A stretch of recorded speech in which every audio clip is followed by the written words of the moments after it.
भाई इटली के रोम से एक ट्रेन मिलान जाने के लिए निकलती है। ट्रेन में सवार थे कुल 106 लोग। इस ट्रेन के रास्ते में पड़ती है एक टनल, जो कि उस समय दुनिया की सबसे बड़ी टनल थी। ट्रेन स्टेशन से आगे बढ़ती है अपनी मंजिल की तरफ और सुरंग में घुस जाती है। अब ट्रेन सुरंग में घुसती तो जरूर है, लेकिन दूसरी तरफ से निकल नहीं पाती। बहुत देर तक जब ट्रेन सुरंग से बाहर नहीं आती तो लोगों को शक हुआ और अंदर जाकर जब लोगों ने तहकीकात की तो वहाँ भी ट्रेन का कोई नामो निशान नहीं था। बस मिले तो सिर्फ 2 लोग, वो भी घायल अवस्था में। एक आदमी तो इतना सहमा हुआ था कि कुछ बोल ही नहीं पाया, लेकिन जब दूसरे ने बात करनी शुरू की तो उसे सुनकर वहाँ खड़े सभी लोगों के रोंगटे खड़े हो गए। आखिर ऐसा क्या बताया उसने कि लोग यकीन नहीं कर पा रहे थे और वो ट्रेन अचानक कहाँ गायब हो गई और बाकी के बचे 104 पैसेंजर्स कहाँ गए।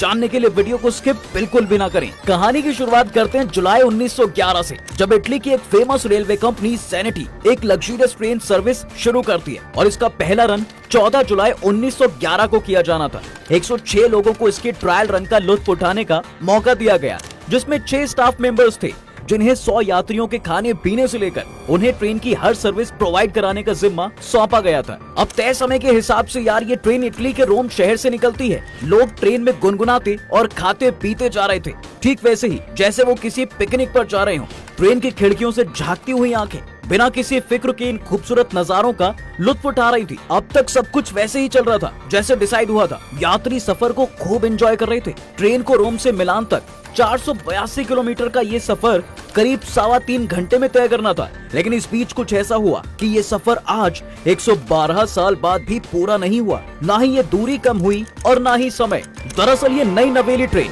पटरी पर तेजी से दौड़ती हुई आगे बढ़ रही थी और इसके पहियों की गड़गड़ाहट दूर तक सुनाई दे रही थी। रास्ते में उसे एक टनल से गुजरना था जिसका नाम था लोम्बार्डी टनल। वो सुरंग जिसकी लंबाई 1 किलोमीटर थी और जब ट्रेन सुरंग के अंदर घुसने वाली थी तो उस पार वहाँ कुछ लोग भी मौजूद थे जो उस नई नवेली ट्रेन को देखने पहुँचे थे। टनल के दोनों सिरों पर लोग खड़े थे और उनकी आंखों के सामने ट्रेन टनल में एंटर करती है, लेकिन दूसरी तरफ खड़े लोग बस इंतजार करते रह गए, क्योंकि वो टनल में घुसती तो है लेकिन दूसरी तरफ निकलती नहीं। सब लोग हैरान थे, लेकिन किसी की हिम्मत नहीं हो रही थी कि वो इस टनल में जाकर देखे। एक दिन बीत चुका था और 106 यात्रियों के साथ 3 डिब्बों वाली सनेटी ट्रेन अब भी लापता थी। कंपनी के पास भी ट्रेन की आखिरी लोकेशन लोम्बार्डी टनल ही थी। ये खबर अब हर अखबार, हर मैगजीन और इटली के हर घर तक फैल चुकी थी।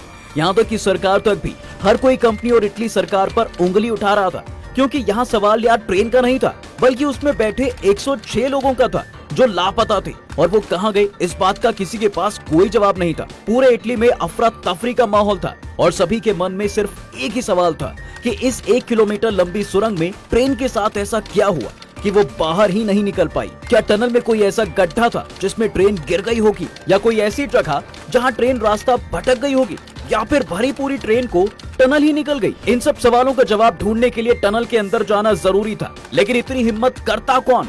आखिर में कंपनी अपने कुछ एक्सपर्ट्स को टनल के अंदर भेजती है। इस इंसिडेंट के बाद वो लोग भी काफी डरे हुए थे और इसलिए धीरे धीरे टनल के अंदर एंटर करते हैं, लेकिन वहां जाने के बाद वो जो देखते हैं वो सचमुच चौंका देने वाला होता है, क्योंकि ना वहाँ कोई ट्रेन थी और ना ही कोई ट्रेन का नामो निशान। ना ही वहाँ कोई गड्ढा था जिसमें वो गिर गई हो और ना ही कोई रास्ता जहाँ वो भटक गई हो। बस वहाँ मिले तो सिर्फ 2 लोग, वो भी घायल अवस्था में, जो उसी ट्रेन में सवार थे, जिन्हें देखकर एक उम्मीद जगी कि शायद अब कुछ पता चल जाए कि आखिर इतनी बड़ी ट्रेन गई कहाँ। लेकिन दोनों की दिमागी हालत ठीक नहीं थी। एक आदमी तो इतना सहमा हुआ था कि कुछ बोल ही नहीं पाया, लेकिन जब दूसरे ने बात करनी शुरू की तो उसे सुनकर वहाँ खड़े सभी लोगों के रोंगटे खड़े हो गए।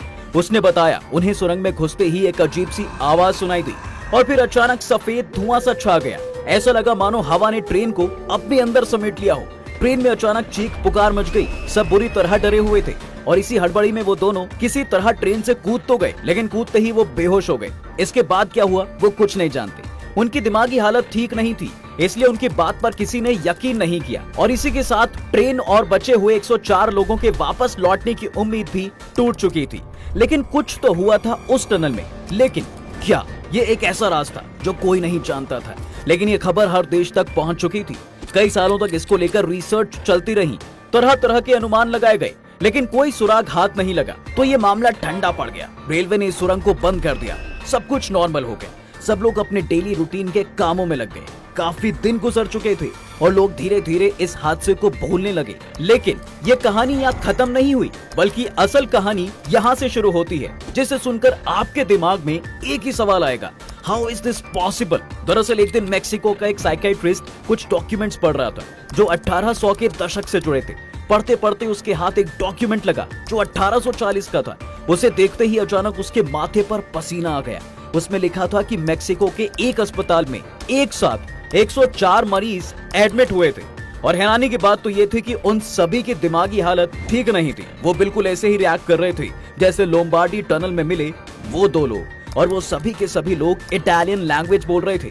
कहीं ये वही 104 लोग तो नहीं थे जो ज़ैनिटी ट्रेन के साथ टनल में गायब हो गए थे। लेकिन ये टनल तो इटली में थी और वो हॉस्पिटल मेक्सिको में, तो ऐसा कैसे हो सकता है। साइकियाट्रिस्ट अब सोच में पड़ गया था। तभी उसके दिमाग में एक बात आई कि ऐसे में तो एक ही पॉसिबिलिटी है कि ट्रेन रोम से इटली पहुंच गई हो। लेकिन वो ट्रेन तो 1911 में पटरी पर उतरी थी और ये डॉक्यूमेंट 1840 की बात कर रहे हैं। हो सकता है कि ये कोई और ट्रेन हो जो उस समय रोम से इटली आई हो। और हॉस्पिटल में एडमिट हुए लोगों का भी तो यही कहना था कि वो ट्रेन से यहाँ पर आए हैं। हालांकि वो भी कंफ्यूज थे। उनका कहना है कि वो ट्रेन में रोम स्टेशन से बैठे थे, लेकिन उन्हें इस बात का कोई आइडिया नहीं था कि वो मेक्सिको कैसे पहुंच गए। लेकिन यहाँ सबसे ज्यादा हैरान करने वाली बात ये थी कि उस समय कोई भी ऐसा रूट नहीं बना था जो रोम से सीधे मेक्सिको तक जाए। तो वो ट्रेन से मेक्सिको कैसे आ सकते हैं। वहीं वो ऐसी कोई डिटेल नहीं दे पा रहे थे जिससे उनकी बात पर यकीन किया जा सके कि ट्रेन से ही मेक्सिको वो लोग यहाँ पर आए हैं। वहीं हैरान करने वाली एक बात ये भी है कि इन लोगों के मेक्सिको आने का कोई रिकॉर्ड भी मौजूद नहीं था। ऐसे में उन लोगों को पागल मान लिया गया और किसी ने उनकी बात पर यकीन नहीं किया। हालांकि डॉक्टर्स ने यह पता लगाने की कोशिश की थी कि आखिर उनके साथ हुआ क्या था, लेकिन उनकी हरकतें इतनी अजीबोगरीब थी कि किसी को कुछ समझ नहीं आया और कुछ दिनों बाद वो लोग अस्पताल से भी गायब हो गए। इन डॉक्यूमेंट्स के बारे में इटली सरकार से भी जिक्र किया गया, लेकिन जब कुछ साबित नहीं हो पाया तो ये मामला फिर से ठंडे बस्ते में चला गया। यानी उन डॉक्यूमेंट से कोई सॉल्यूशन नहीं निकला। इसके बाद अलग अलग जगहों अलग अलग समय पर ज़ैनिटी को देखे जाने की बात सामने आने लगी। यहाँ तक कि इटली, रूस, जर्मनी और रोमानिया के कई हिस्सों में भी इस ट्रेन को देखे जाने का दावा किया गया। हर बार जिस ट्रेन को देखे जाने का लोगों ने जिक्र किया वो ठीक वैसी ही थी जैसी ट्रेन 1911 में गायब हो गई थी। यहाँ तक कि मेक्सिको में भी एक ऐसी ट्रेन देखी गई थी जो हूबहू ज़ैनिटी की तरह दिखती थी। ऐसे कई डॉक्यूमेंट्स भी हाथ लगे जो ज़ैनिटी के होने और देखे जाने का प्रूफ थे। अब केस थोड़ा सुलझता दिख रहा था, लेकिन यहाँ दिक्कत ये थी कि वो डॉक्यूमेंट्स 1840 के थे, यानी ज़ैनिटी के बनने से 71 साल पहले की बात हो रही थी। और ये वही समय था जब मेक्सिको के एक अस्पताल में एक साथ 104 लोगों के एडमिट होने की खबर सामने आई थी। उसी समय पर ज़ैनिटी का दिखना और उसी समय पर उन लोगों का अस्पताल में एडमिट होना, ये बात कहीं तो इशारा कर रही थी, कहीं ये ट्रेन टाइम ट्रैवल करके तो यहाँ नहीं पहुंची थी। पॉसिबिलिटी तो यही बन रही है क्योंकि ट्रेन अचानक सुरंग से गायब हो गई थी।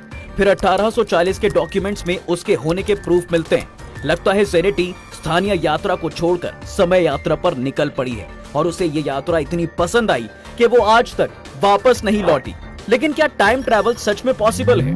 अगर नहीं तो क्या उन लोगों को धोखा हुआ था जिन्होंने 71 साल पहले इस ट्रेन को देखा था जब ये बनी भी नहीं थी? इन्हीं सब सवालों के बीच ज़ैनिटी 104 लोगों के साथ मिस्ट्री बन गई है। दोस्तों, आपको क्या लगता है, क्या टाइम ट्रैवल पॉसिबल है? आखिर इसके साथ क्या हुआ होगा? क्या सच में ये ट्रेन टाइम ट्रैवल का शिकार हो गई?